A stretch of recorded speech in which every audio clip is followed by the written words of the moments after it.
Estamos prontos aqui aguardando você. Pois não?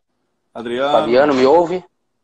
Estou ouvindo perfeitamente. Muito boa noite, Adriano. Tudo bem? Professor Boa Dr. Adriano noite. Godinho.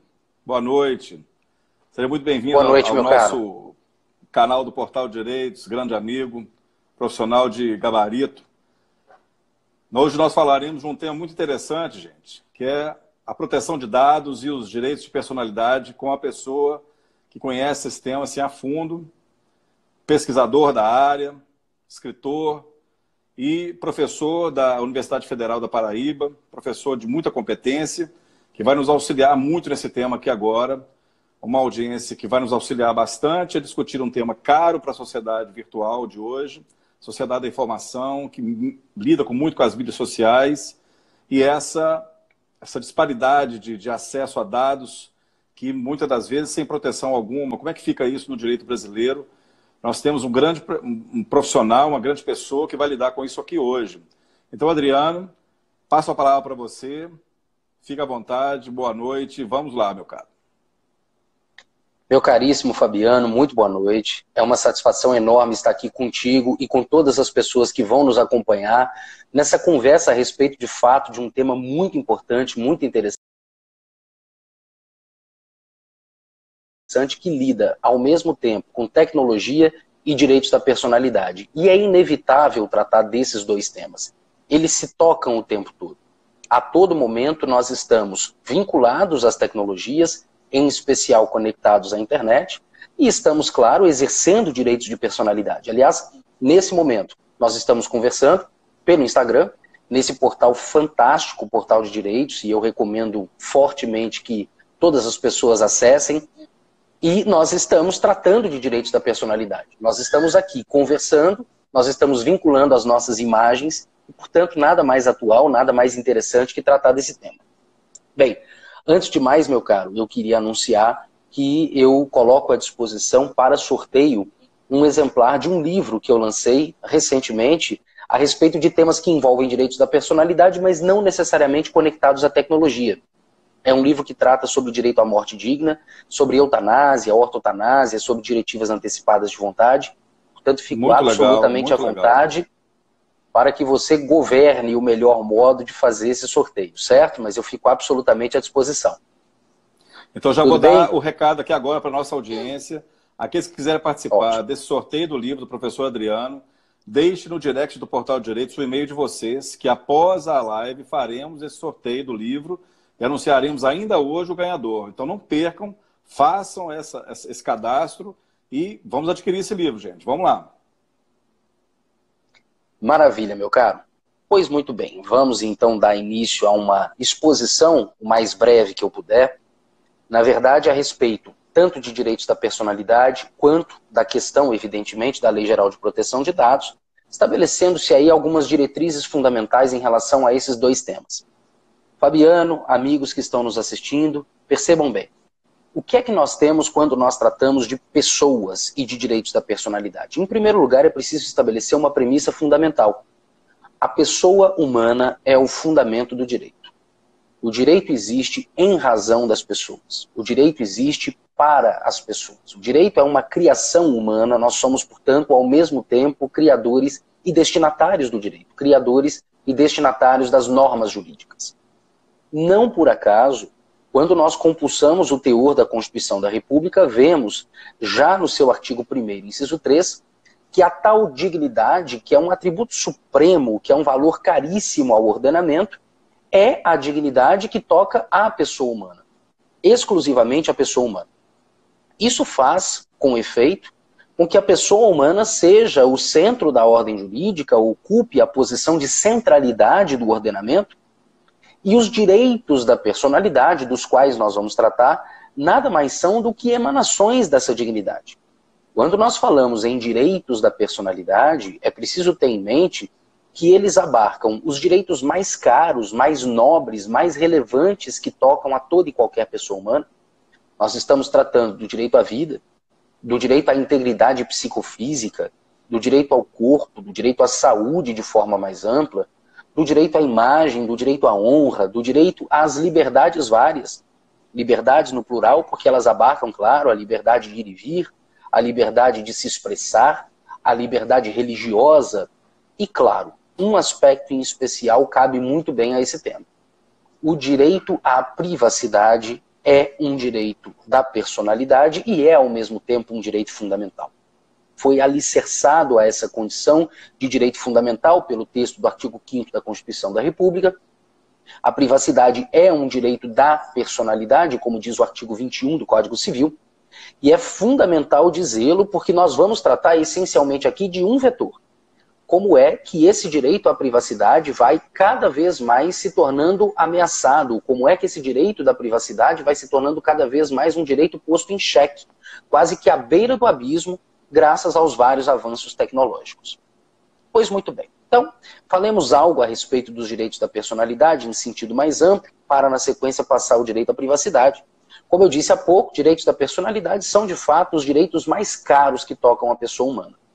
Esses direitos são inatos, porque são direitos inerentes à condição humana, são direitos de natureza extrapatrimonial, porque evidentemente não são direitos que podem ser medidos economicamente, patrimonialmente, são direitos que não admitem mensuração econômica.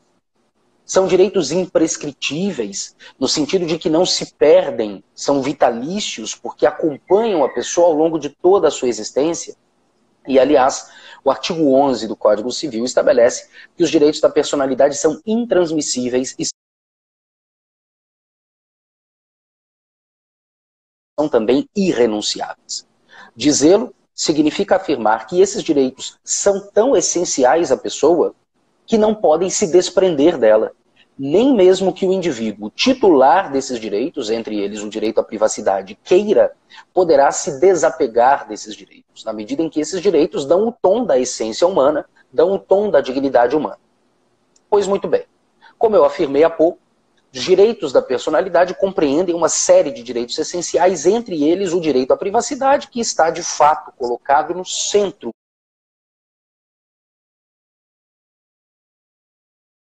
hoje do que nós conhecemos e já conhecemos como a LGPD, a Lei Geral de Proteção de Dados. E quando nós verificamos a natureza e o enquadramento, o trato jurídico do direito à privacidade no âmbito do Código Civil, o que nós encontramos na realidade é um tratamento absolutamente raso, muito rasteiro. Porque o artigo 21 do Código Civil se limita a dizer, primeiro, que o direito à privacidade é inviolável, que a vida privada da pessoa humana é inviolável. Na realidade, o Código Civil de 2002 não inova em nada nisto, porque a Constituição da República de 1988 já consagrava a inviolabilidade do direito à vida privada. E, na sequência, o artigo 21 estabelece que o direito à privacidade, quando violado, desafia eventualmente, em favor do titular, a propositura de demandas com o objetivo de fazer cessar a violação. O que também era desnecessário dizer no texto do artigo 21, porque já há no artigo 12 do Código Civil, e eu quero falar algo a respeito dele em breve, instrumentos de tutela, mecanismos de proteção a direitos da personalidade. Ou seja, já há um texto normativo previsto no artigo 12 que trata da proteção aos direitos da personalidade como um todo. Não era necessário, portanto, o artigo 21 dizer que o direito à privacidade está sujeito à proteção jurídica, porque já há uma norma geral no Código Civil nesse sentido. Então, o que é que nós temos? O trato, como disse há pouco, absolutamente vazio, vago, genérico, raso desse direito à privacidade, e isso passa a reclamar duas questões. Uma, e esta vem do intérprete, do jurista, nós, professores, leitores, estudiosos do direito civil e do direito como um todo, temos a obrigação de dar um melhor enquadramento, um melhor sentido a esse direito à privacidade. E dois, esse fato de o direito à privacidade não ter sido adequadamente tratado exige que o próprio legislador eventualmente supra as lacunas existentes nesse domínio, e é exatamente o que tenciona fazer a LGPD, a Lei de Proteção de Dados. Pois muito bem. O primeiro papel é nosso. Nós, juristas, estudiosos do direito, pesquisadores, temos que identificar o que é esse sentido a dar ao direito à privacidade. E nós podemos dizer, meu caro, em primeiro lugar, que esse direito à privacidade admite múltiplas expressões, múltiplas facetas. Nós podemos pensar na privacidade como proteção ao corpo, no sentido de que a pessoa não pode ser obrigada a produzir prova contra si mesma, isto é, não se toca no corpo do indivíduo, não se tira um fio de cabelo do corpo da pessoa sem que ela consinta para tal. E, portanto, a privacidade se identifica aí como uma proteção à integridade do indivíduo. Mas a privacidade, segundo o texto constitucional, corresponde também a uma lógica de inviolabilidade do domicílio. Ou seja, o lar, o asilo sagrado do indivíduo não pode ser devassado sem menos. Sigilo de comunicações é outro fator intimamente relacionado ao direito à privacidade, na medida em que não se pode admitir devassa em comunicações, sejam as tradicionais missivas, as cartas, telegramas, sejam hoje as comunicações eletrônicas, que ganham mais corpo, que ganham mais fôlego, o e-mail, as mensagens privativas, que são eventualmente submetidas pelas vias eletrônicas, por redes sociais. E há um aspecto de direito à privacidade que diz respeito muito de perto ao tema da LGPD, que é a chamada privacidade informacional. Isto é, o direito que se dá a todo e qualquer indivíduo de ter controle sobre os seus dados pessoais, de ter controle sobre o modo como informações relativas a ele, indivíduo, eventualmente pode ser colhido, armazenado e, quiçá, compartilhado por terceiros. Então, essa privacidade informacional sugere a ideia de que eu, Adriano, você, Fabiano, e qualquer uma das pessoas que agora nos acompanham, e eu vejo que são várias, por sinal, temos o direito de estabelecer absoluto controle sobre o modo como as nossas informações privativas são eventualmente apreendidas por terceiros e, repito, quiçá, difundidas por terceiros. Isto é, dá-se aí um direito ao controle do indivíduo a respeito das informações que tocam à sua privacidade. E é muito importante também estabelecer um outro paralelo. Quando nós falamos em direito à privacidade, direito à vida privada, nós temos que correlacionar direito à privacidade e direito à intimidade. E estabelecer um paralelo entre esses dois termos que, na realidade, chega a ser incorporado pelo próprio texto da LGPD. Em que sentido? Nós podemos dizer que privacidade, vida privada, é, na realidade, um conceito mais vasto, mais amplo, um gênero. Intimidade será a espécie, um conceito ainda mais restrito no universo da privacidade. Ou seja, privacidade, vida privada, diz respeito a toda e qualquer informação concernente ao indivíduo que diga respeito à sua vida, à sua biografia, à sua trajetória. São informações que não são livremente compartilhadas com terceiros.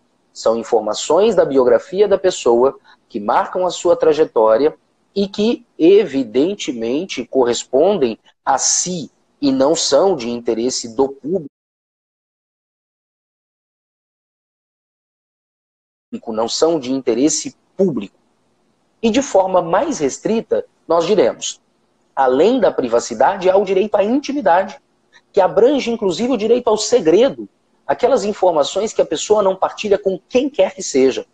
São, por exemplo, informações relacionadas à sexualidade do indivíduo, informações relacionadas ao estado de saúde de uma pessoa, entre outras mais que eventualmente a pessoa não compartilha com quem quer que seja ao longo de sua vida. E reparem bem, privacidade é um conceito elástico. Elástico em que sentido? No sentido de que a cada indivíduo cabe estabelecer o que corresponde ou não à sua vida privada. Nesse sentido, nós podemos dizer que existem as pessoas de vida mais mundana e outras pessoas de vida mais recatada. Existem pessoas que postam tudo ou quase tudo que acontece em suas vidas em redes sociais. Isto é, pessoas que preferem, de certa forma, esvaziar a sua privacidade e com isso levar ao público o conhecimento de fatos relativos à sua vida, à sua trajetória, ao seu cotidiano. Há outras pessoas que preferem nem sequer ter acesso a redes sociais, não têm perfis eletrônicos, são as pessoas de vida mais refreada. E, portanto, elas preferem resguardar mais a sua privacidade, ou seja, o modo como o indivíduo controla, governa a sua privacidade é elástico, é dinâmico. O que o indivíduo prefere publicizar ou eventualmente prefere resguardar é de escolha própria. E a LGPD, mais uma vez, tem tudo que ver com esse assunto. Porque é uma lei que permite ao indivíduo ter o tal autocontrole informativo, o controle informacional, controle dos seus dados pessoais, evitando-se com isso que dados concernentes à sua identidade pessoal sejam eventualmente vazados, difundidos, sem o seu consentimento. Pois muito bem, nós estabelecemos nesse primeiro momento um contexto geral. É nesse âmbito que surge a Lei de Proteção de Dados. Nesse domínio em que cada vez mais nós usamos a internet, somos usados pela internet, nesse domínio em que cada vez mais os nossos direitos da personalidade, em especial o direito à privacidade, vão escapando ao nosso controle. Então, é aí exatamente que atacam os princípios e regras da LGPD, com o objetivo de permitir a todo e qualquer indivíduo, de fato, ter mínimo controle a respeito do modo como são tratados os seus dados pessoais.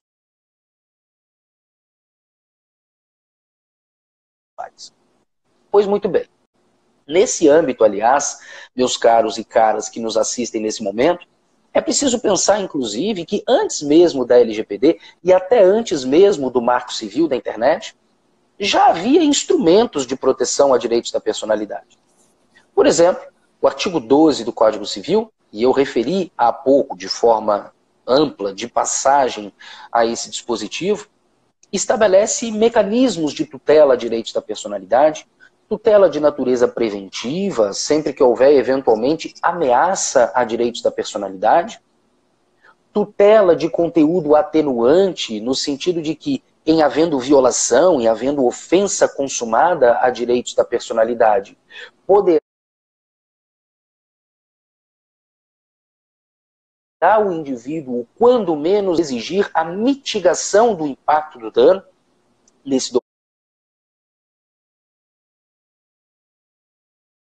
domínio, por exemplo. É muito comum nós vermos, em especial no período eleitoral, o papel fundamental que há nos institutos do direito de resposta ou da retratação. O indivíduo é ofendido, mas vê na retratação ou vê no direito de resposta uma oportunidade de ao menos mitigar o impacto da ofensa. E há, claro, em última análise, o próprio conteúdo repressivo da tutela a direitos da personalidade, seja por meio de aplicações de regras penais que tendem a sancionar a conduta quando criminosa, é o caso dos crimes contra a honra, por exemplo, injúria, difamação e por aí vamos, e eventualmente, claro, no âmbito civil, a discussão sobre a responsabilidade civil, sobre a reparação do dano, sobre a indenização a ser prestada em caso de violação a direitos da personalidade. Mais ainda, se nós analisarmos a evolução dessa matéria ao longo dos últimos anos, em especial na doutrina e na jurisprudência, nós veremos que entre nós, no Brasil, há cada vez mais a adoção de teses que já vêm sendo propagadas há muito tempo no estrangeiro. Caso, por exemplo, do direito ao esquecimento, muito curioso, porque isso também tem toda e qualquer relação com a proteção a direitos da personalidade, na medida em que o indivíduo que invoca o direito ao esquecimento pretende, na realidade, ter a sua vida particular deixada em paz. O indivíduo pretende ter o seu passado deixado no passado. Ou seja, trata-se também de um instrumento muito relevante de preservação da intimidade da pessoa, de tutela da privacidade da pessoa, por mais que haja, evidentemente, liberdade de expressão como um direito fundamental, nem toda a informação fora do seu tempo, fora do seu contexto, deva ser divulgada de todo e qualquer modo, a todo e qualquer momento. Então, vejam que até mesmo no âmbito da internet, das relações virtuais, A invocação desse direito ao esquecimento é dificílima, porque a internet praticamente não deixa ninguém se esquecer de absolutamente nada. Eu faço o desafio aos nossos ouvintes agora que pesquisem seus próprios nomes em plataformas de busca virtuais, que coloquem seus próprios nomes completos, por exemplo, na plataforma do Google, e que se surpreendam eventualmente com a quantidade de resultados que dizem respeito à sua vida, eventualmente à sua vida privada, não só a fatos de conhecimento público, não só eventualmente a fatos concernentes ao seu exercício profissional, mas é possível hoje, com algumas buscas na internet, tomar conhecimento a respeito de hábitos do indivíduo, do endereço da pessoa, do CPF da pessoa, do telefone pessoal do indivíduo, e esses são os tais dados pessoais que se quer pretender deixar preservados, resguardados. Mas, enfim, é preciso mesmo pensar, em especial, na amplíssima divulgação que se tem na internet dessas informações pessoais. Pois muito bem, o que é que nós temos?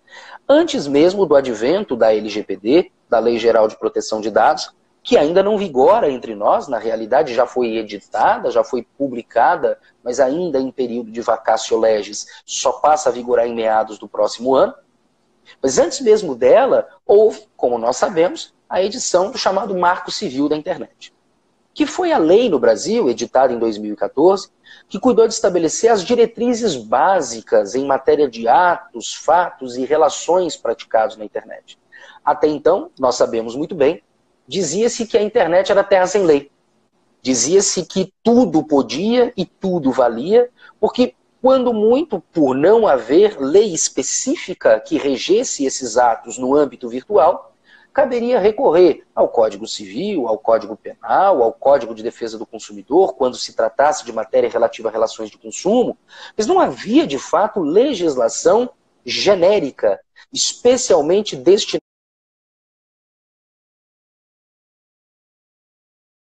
a reger esses vários dilemas e problemas que nós enfrentamos na internet. Pois muito bem, em 2014 surge o Marco Civil da Internet.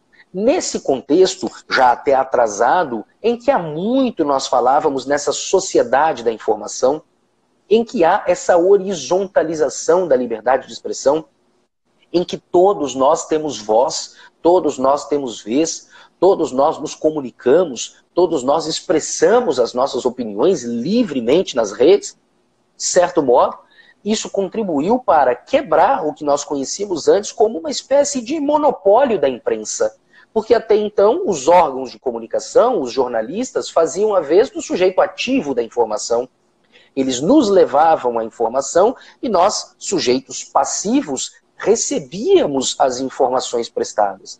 Hoje todos nós somos sujeitos ativos. Todos nós manifestamos o nosso pensamento, como aliás quer a Constituição da República. Mas os perigos, eventualmente, dessa horizontalização, dessa democratização, que é muito bem-vinda, dessa inclusão digital, que certamente contribui para difundir informação, é o fato de que essas informações começaram a ser compartilhadas sem freio.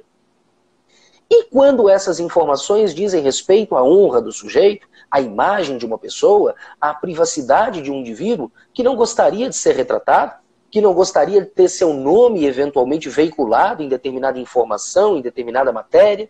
Pois muito bem. Surge em 2014 o Marco Civil da Internet para, pelo menos, estabelecer algumas diretrizes gerais. E nesse âmbito é preciso lembrar, o artigo 3º, inciso 2 do Marco Civil da Internet, já estabelece a proteção à privacidade como um princípio fundamental desta lei. Ou seja, soube reconhecer o legislador, e a contento, que o direito à privacidade, de fato, deve ser preservado a todo custo, inclusive no âmbito das relações virtuais. O que hoje nós dizemos, aliás, é que esse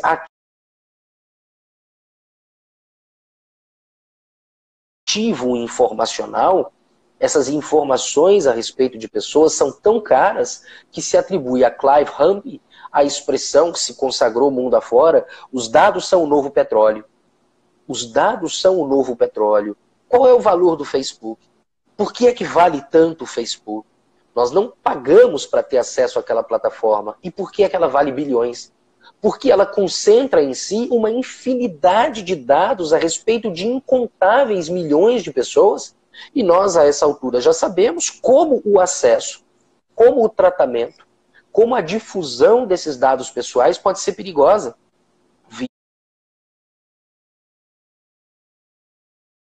O exemplo das eleições norte-americanas acontecidas há alguns anos, em que se constatou, se provou na realidade, que dados de inúmeras pessoas, milhões de pessoas, foram indevidamente tratados com o objetivo de orientar pesquisas, orientar campanhas políticas. Então, de fato, esses dados são muito preciosos. Preciosos para as pessoas, para as grandes empresas, preciosos para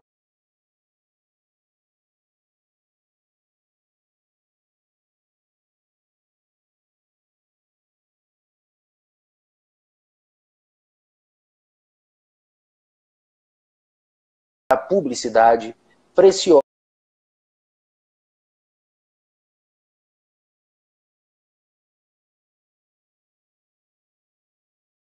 para partidos políticos, e é exatamente por isso que se diz que, ao mesmo tempo em que o Marco Civil da Internet teve o amplíssimo mérito, o benefício de estabelecer regras gerais sobre a internet e de estabelecer a privacidade como um princípio fundamental, teve um demérito, teve uma lacuna.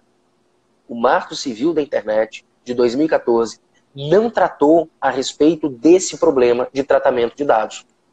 O Marco Civil não estabelecia regras a respeito de coleta, a respeito de disseminação de informações pessoais, e então ficava o vazio, ficava o vácuo. Mas como é que se dá esse tratamento?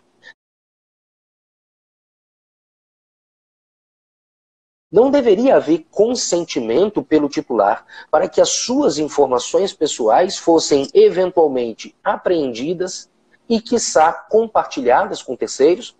O que aconteceu foi esse cenário caótico em que, durante anos, nós tivemos nossos dados pessoais indevidamente coletados, armazenados, quiçá vendidos ou pelo menos compartilhados de forma livre, sem qualquer tipo de controle informacional por parte do titular. E é aí, nesse vácuo, nessa lacuna, que surge a tal Lei Geral de Proteção de Dados, como nós conhecemos, LGPD. Insisto no ponto, a LGPD já está editada, publicada, mas passará a vigorar apenas a partir do ano que vem. Mas é crucial que não só os juristas, mas a sociedade civil como um todo, as pessoas, as empresas, tenham, para já, acesso ao conteúdo da lei. Primeiro porque ela assegura aspectos de cidadania acima de tudo. A garantia desse controle informacional não deixa de ser uma garantia de cidadania dos indivíduos. E as pessoas jurídicas, em especial as que operam tratamento de dados, principalmente na internet, terão que se adequar para já ao teor desta Lei Geral de Proteção de Dados, na medida em que, se não o fizerem, poderão responder com sanções gravíssimas, sem contar as perspectivas de indenização em caso de danos, por todo e qualquer ato infracional que eventualmente viole os termos dessa Lei de Proteção de Dados.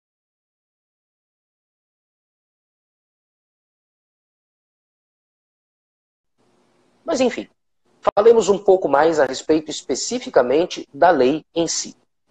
A Lei Geral de Proteção de Dados, já no seu artigo 2º, estabelece mais uma vez a privacidade e a intimidade como fundamentos essenciais.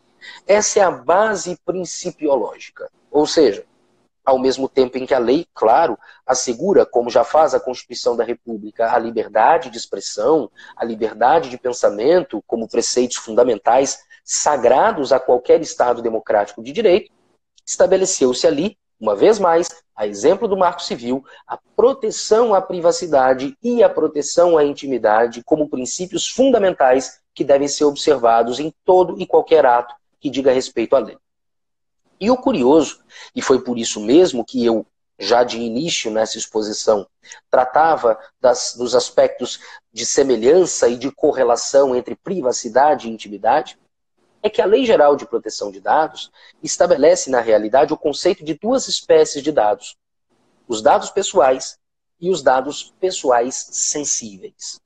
O que nós chamamos genericamente de dados pessoais é todo tipo de informação relacionada à pessoa, relacionada à biografia da pessoa, relacionada à privacidade da pessoa, que permita a sua identificação. Isto corresponde, por exemplo, a número de telefone, a dados como CPF, como carteira de identidade, RG, informações a respeito do endereço do indivíduo, claro, todos esses dados, entre outros, respeitam a vida privada da pessoa natural, portanto, correspondem na LGPD ao que nós chamamos de dados pessoais. Mas a própria lei estabelece ainda um aspecto mais restrito, íntimo, um aspecto, portanto, que se correlaciona com o conceito de intimidade da esfera do segredo e, segundo a lei, nós estamos tratando dos chamados dados pessoais sensíveis. Dados que dizem respeito às orientações sexuais de uma pessoa, à convicção religiosa ou à convicção político-partidária de uma pessoa, à origem racial ou à origem étnica de uma pessoa, dados relativos à condição de saúde do indivíduo,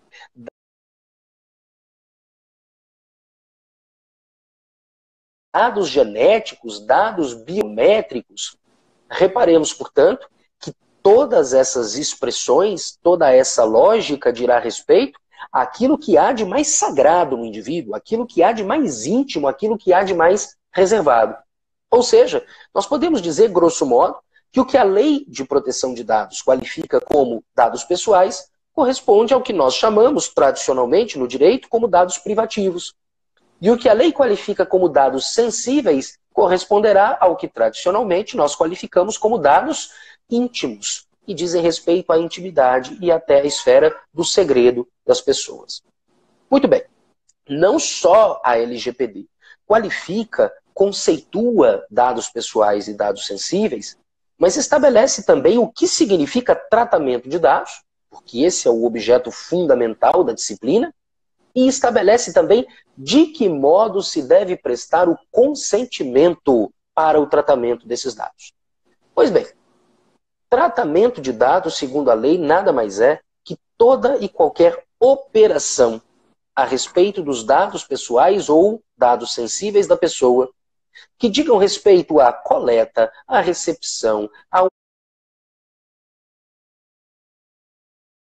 armazenamento, ao acesso, à transmissão, ao arquivamento, à eliminação, à avaliação, ao compartilhamento, à difusão, ou seja, praticamente toda e qualquer conduta humana que diga respeito aos dados pessoais do indivíduo estará sujeita à LGPD, que tem no seu cerne, que tem no seu núcleo, precisamente o objetivo de permitir às pessoas o controle sobre esse tratamento. Ou seja, e aqui, mais uma vez, eu lanço o desafio aos nossos ouvintes. Do mesmo modo, como eu disse há pouco, e vejo aqui até um comentário lançado por algum colega há alguns minutos, quem é que nunca procurou pelo próprio nome no Google? Quem é que nunca pesquisou sobre si mesmo? Não é? E outro desafio que eu lanço. Quem é que nunca recebeu um SMS? Quem é que nunca recebeu uma mensagem de WhatsApp? Quem é que não recebe cotidianamente ligações telefônicas de empresa que nós sequer conhecemos e que já têm acesso aos nossos dados? Já sabem o telefone, tanto assim que fizeram a conexão, que fizeram a ligação. Mas sabem seu nome completo, sabem o nome da mãe, sabem o nome do pai, conhecem o endereço pessoal do indivíduo, já tem dados registrais, RG, CPF, número de cédulas profissionais, OAB, CRM, seja o que for. E como é que essas informações circularam, afinal? Como é que essas pessoas ou entidades tiveram acesso a informações que jamais foram compartilhadas pelo próprio indivíduo? Eis o ponto central da LGPD. Cuidar desse tratamento de dados. Todas essas operações, percebam, correspondem àquilo que a lei chama de tratamento de dados. Uma empresa captou essas informações, uma empresa efetuou essa coleta. E provavelmente esta empresa ou alguma outra realizou o compartilhamento dessas informações. O sujeito hoje que se dirige a uma farmácia realiza a compra de um simples medicamento qualquer, é chamado a fornecer dados para cadastro. Mas quem é que assegura o modo como essas informações são devidamente arquivadas, armazenadas? Quem é que garante ao titular desses dados que essas informações não serão difundidas com terceiros? Exatamente nesse ponto, há textos da LGPD, dispositivos legais, mas em especial um que corresponde ao artigo 8º dessa lei, que dirá o modo como deve haver a prestação, a manifestação desse consentimento para a exploração dos dados pessoais. Então, o que é que nós teremos na LGPD? Por exemplo, o artigo 8º dirá que é direito de todo e qualquer titular dos dados consentir com a sua exploração, consentir com o seu tratamento, consentir com a sua coleta. E mais, a LGPD, em especial no artigo 8º, dirá o modo como se dá a coleta, o modo como se dá esse tratamento. Então, em todo e qualquer caso, o próprio titular dos dados tem que prestar o consentimento para a coleta da informação. E a própria lei prevê, inclusive, que preferencialmente essa coleta se dê por escrito. Ou seja, por contrato em que o indivíduo tem acesso ao conjunto de cláusulas, que saiba exatamente qual é a finalidade do tratamento e que consinta com o armazenamento desses dados pessoais. Aliás,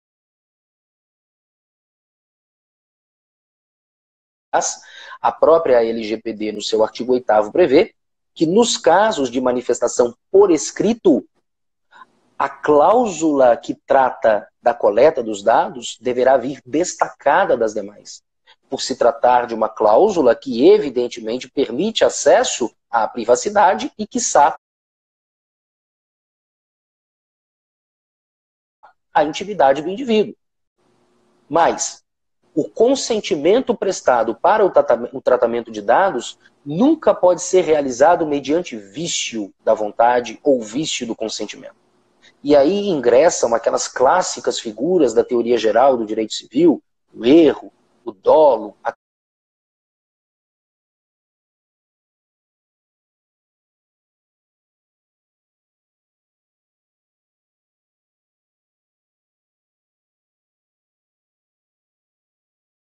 coação. Ou seja, o indivíduo não pode ser ameaçado para prestar os dados ou para prestar o consentimento. O indivíduo não pode ser enganado para tal. Portanto, vigora aí uma lógica de boa-fé objetiva que impõe em todo e qualquer ato dessa natureza os deveres de lealdade, de transparência, de cooperação, de confiança. E o que é que isso significa? O artigo 8º da LGPD dirá, primeiro, as cláusulas que impliquem tratamento de dados, as cláusulas que impliquem consentimento para o armazenamento desses dados devem vir de forma destacada e mais, devem especificar a finalidade determinada para esse tratamento. Isto é, por que é que esses dados são coletados? Por qual finalidade? Qual será o tratamento a ser dado a eles? É muito comum, e mais uma vez eu chamo os nossos ouvintes a intervirem nesse sentido, que haja eventualmente, por parte do indivíduo, o acesso a um aplicativo, por exemplo. E esse aplicativo solicitará a permissão para o acesso a um sem número de informações privativas e eventualmente até íntimas contidas no aparelho de telefone do indivíduo. Acesso às fotografias, acesso aos contatos, mas muitas vezes o acesso a essas informações não tem nenhuma relação com a finalidade do serviço eletrônico. Ou seja, o uso do aplicativo não implicaria, num primeiro momento, qualquer necessidade de se ter acesso a essas informações. E então, por que é que elas são coletadas? Qual é a finalidade na sua captação? Como é que elas são difundidas? Vem aí a lógica do consentimento. Portanto, consentimento prestado para finalidades específicas,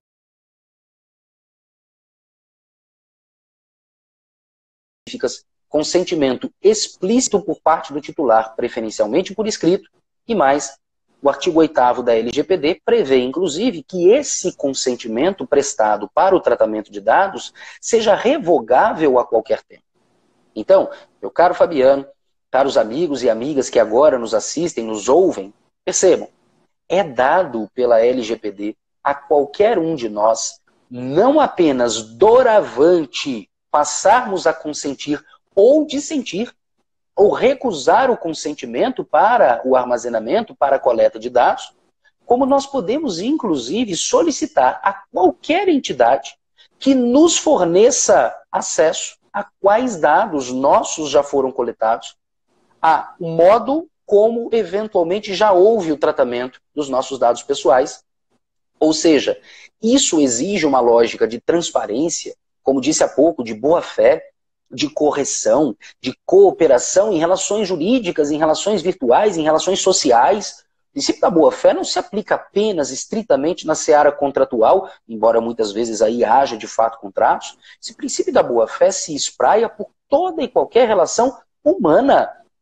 Portanto, a exigência de que essas empresas contem com o consentimento do titular e, mais do que isso, prestem informação adequada, clara, leal a respeito de quais dados foram coletados, de que modo foram coletados, de que modo foram difundidos com terceiros, se é que foram difundidos, tudo isso corresponde a aspectos cruciais em matéria de LGPD, em matéria de relações virtuais em sentido mais amplo, não é? Portanto, e já para eventualmente atender a algumas solicitações, algumas dúvidas que possam aparecer, deixa eu só repercutir mais um fato. Eu tenho eventualmente concedido algumas palestras,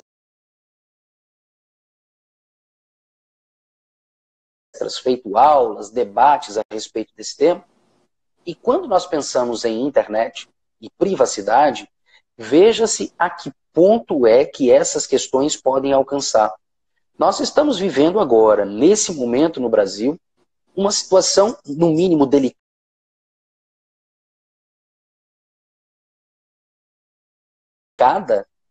para dizer o mínimo escandalosa, que envolve o acesso a informações que foram trocadas em aplicativos eletrônicos de diálogo, e essas informações diziam respeito a diálogos estabelecidos pelos grandes protagonistas da Operação Lava Jato.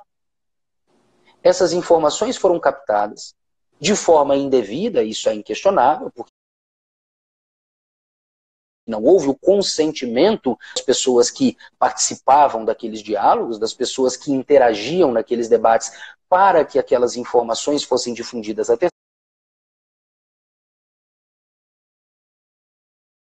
terceiros, portanto a captação é ilícita. Mas houve, de parte em especial de um portal, o Intercept Brasil, a divulgação na íntegra de vários trechos desses diálogos. E aí entra em questão um aspecto curioso e de dificílima solução. Mas, afinal, é legítimo divulgar essas informações? De um lado, liberdade de expressão, liberdade de imprensa, direitos fundamentais, repito, sagrados a todo e qualquer Estado democrático de direito. De outro lado, as informações privativas, os dados pessoais. Eu tive, como todo bom jurista, acho que devemos ter, a curiosidade de acessar a página e verificar quais eram as informações que, de fato, estavam expostas nas redes. Então, houve um editorial do site, assinado pelos jornalistas responsáveis, dizendo que eles tentaram, ao menos, separar o joio do trigo. Ou seja,